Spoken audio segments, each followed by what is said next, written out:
Horses and we've got barefoot contest past to begin, rushing about the yards and now racing eagerly for the lead is Epira. Epira, the leader by about 3 lengths. Barefoot contest in second, Narangke Manis Queen. Sangang Daan is down on the inside board.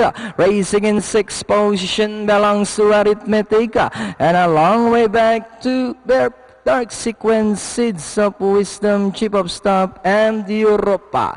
And going along for the first turn, we have Epira, leads the way by about 2 lengths. Arangke now moving up to take second, Sangang Daan in third. Barefoot contest, I saw the outside port and in fifth, Manila's Queen.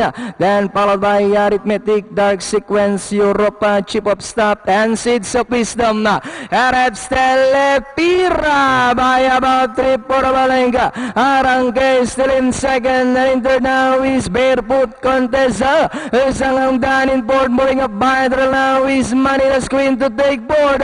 Epira now is strides away by about 3 lengths. Arangke still in second, moving up now in third is Manila's Queen. Barefoot contest, Europa, as they come down at the last 150. Epira now this time by about 7 lengths.